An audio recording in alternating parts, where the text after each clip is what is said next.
Melissa will be a better mother than you ever were, Mark said coldly, tossing the divorce papers onto the kitchen counter. She's younger, more patient, and the kids already love her. I gripped my coffee mug tightly, knuckles white, but kept my voice steady. Is that really what you think, Mark? My name is Emma Parker. At 35, I never imagined I'd be standing in my own kitchen, hearing my husband of 12 years explain why his 26-year-old mistress should raise our children. Mark kept going like he was reading from a script. The kids need stability. Your long shifts, the overnight hospital runs. It's not fair to them. Melissa can be there. Full time. I took a slow sip of coffee, the bitterness grounding me. Years as an ER nurse taught me how to stay calm in chaos. This, just another emergency. And you think ripping their mother away is stability? Ask, my voice even. Tell me, does Melissa know your plan to replace me? He shifted uncomfortably, tugging at the collar of his designer shirt, one of many changes since she arrived. Our children, he corrected. And yes, she's already house hunting. Better schools, better life. I calmly set my mug down and pulled out my phone. Interesting. Because that's not what she told her friend Jessica at the cafe last week. Mark's eyes narrowed. What are you talking about? When Emily mentioned Daddy's ice cream friend, and Tyler said Melissa offered him a gaming console to keep their outing secret, I started recording, I said, pressing play. Melissa's voice filled the room. God, no. I don't want his kids. They're annoying, especially the little one. But once we're married, I'll convince him to ship them off to boarding school. His wife's too busy saving lives to fight me on it. Mark's face went pale. That's not real. You made that up. I played another. Yeah, babe, Emma's working tonight. Come over. The kids are at my mom's. After the divorce, we'll figure it out. You won't have to deal with them. His voice, clear as day. There's more, I added, watching the panic bloom behind his eyes. You planning to use my schedule against me in court? Melissa's plans for the kids' college funds. Turns out she wants to invest them in her lifestyle brand. Mark slumped against the counter. How did you? I'm a mother. I notice things, I said. While you were planning a new life, I was protecting the one we already had. Emma, we can talk, he stammered. Oh, we will, I cut in. Tomorrow. With my lawyer. She's very interested in these recordings. Especially the parts about hiding assets. I picked up the divorce papers he'd thrown. Oh, and your mother called yesterday. Emily told her about Melissa saying she'd get rid of that nurse and be their new mommy. Your mom was disturbed. His face went ghostly. His mother, a retired family court judge, had always backed me. Knowing she was now in my corner hit him hard. The kids, he said weakly, are staying with me, I said firmly. And if you fight me, every recording goes public. I wonder how your partners would feel about a colleague scheming to ditch his kids. I grabbed my keys. You've got until tomorrow, Mark. We can do this the easy way. Joint custody, fair split, or everyone learns who you really are. The door, I paused. Oh, and Melissa. She's been seeing her ex Jason. Got that on tape too if you're interested. I left him in the kitchen, surrounded by the ruins of his lies. My hands were shaking as I got into the car, but my mind was clear. My phone buzzed. A message from Mark's mother. I'm so sorry, Emma. I've called my lawyer friend. We'll protect the kids. Then a second buzz, hospital alert. Major car accident. All hands needed. I exhaled, slid my phone away, and turned the ignition. I had lives to save, children to protect, and a future to rebuild. Mark and Melissa's house of cards was about to collapse, and I'd be watching from the front row. That night, as my sister tucked my kids in safely, they had no idea their world was shifting. But I'd make sure they landed on their feet. That's what mothers do. We fight for our kids, even when it means standing against the people we once loved. The night shift loomed, but for once I welcomed it. Emergencies in the ER were easier. At least there, I knew exactly who the enemy was. I pulled out my phone, too tired for games. Want to hear Tuesday's recording? I asked quietly.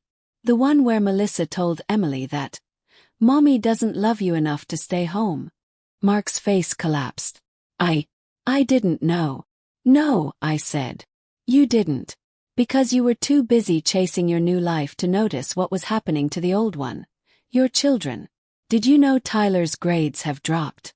That Emily wakes up crying from nightmares. Sarah cleared her throat gently. Mr. Parker, we've prepared a settlement agreement. I suggest you review it with your attorney. I watched him skim the pages, color draining from his face with each line. Joint custody. Primary physical custody with me. The house stays in my name. The kids' college funds secured in a trust. This is everything, he muttered.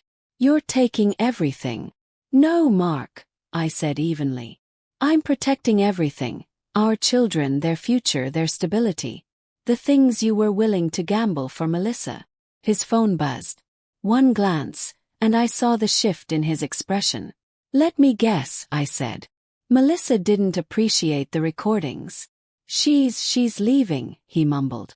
Says this is too messy. I promised her something easier. No drama. Just a quick divorce and a comfortable life. Sarah slid a pen across the table. The settlement, Mr. Parker. Sign it now or we take it to court, with every piece of evidence. Just as Mark reached for the pen, another knock came at the door.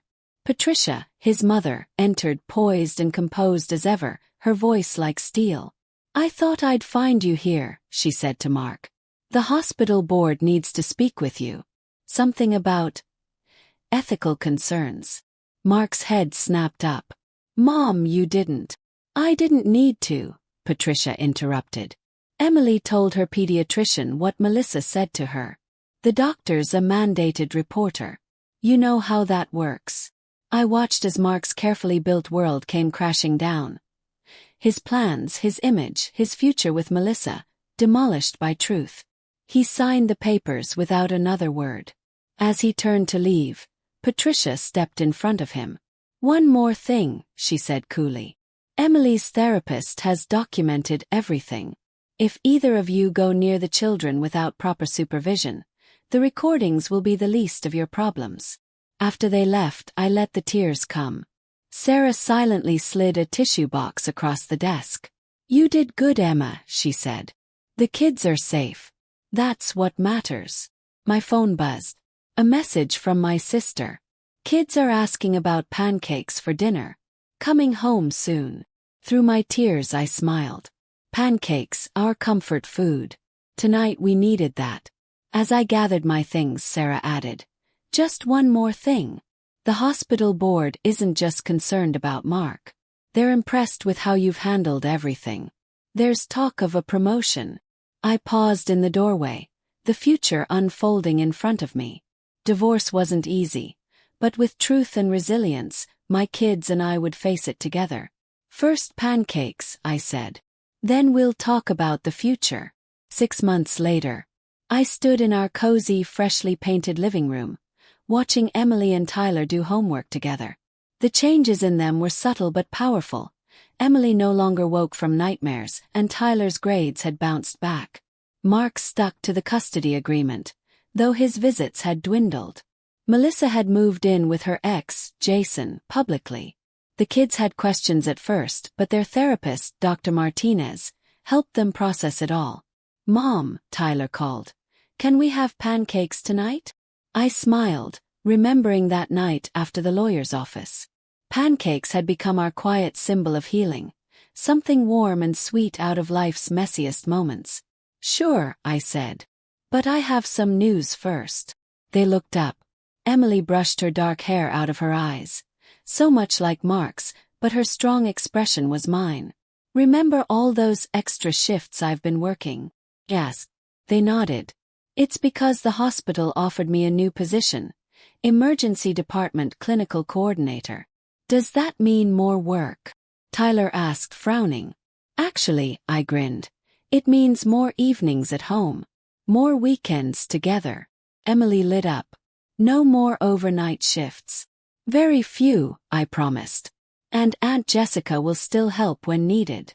The promotion had been unexpected. Later, Patricia admitted she'd spoken on my behalf to the board. Grace under pressure, she called it. I just thought of it as doing what mothers do. My phone buzzed. Mark. Kids still on for this weekend? I replied with a simple yes. Our communication was now minimal, focused solely on logistics. It wasn't ideal, but it was peaceful. Later, as we gathered in the kitchen making pancakes, the doorbell rang. Patricia stood there, holding a familiar box.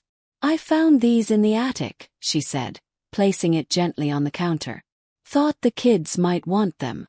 Inside were photo albums, pictures of Mark and me from our early days.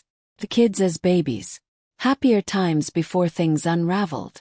You're still family, Patricia said softly. All right, go ahead. What my son did. It doesn't change that. She had become an unexpected ally, protecting the kids, even stepping in when Melissa recently tried to contact Tyler on social media. As we flipped pancakes and flipped through memories, I realized something. This wasn't a broken family anymore. It was a reconstructed one, stronger at the mended places. My phone buzzed again. A message from Sarah. Final paperwork filed. It's official. I excused myself to absorb the moment alone. Standing in my bedroom, now a calm sky blue instead of the beige Mark had insisted on, I looked in the mirror. I looked tired but strong. Finally fully myself. Downstairs I heard laughter. Emily was explaining her science project to Patricia, Tyler chiming in between bites. This was our new life. It wasn't perfect, but it was peaceful. If real. I returned to the kitchen, sliding into my seat. More pancakes, Mom? Emily asked, spatula in hand. Yes, I said, watching her carefully flip one over. I'd love some. Because sometimes the best revenge isn't revenge at all. It's healing, rising, and building something better than what was lost. Let Mark and Melissa have their drama. We had pancakes, homework, and love.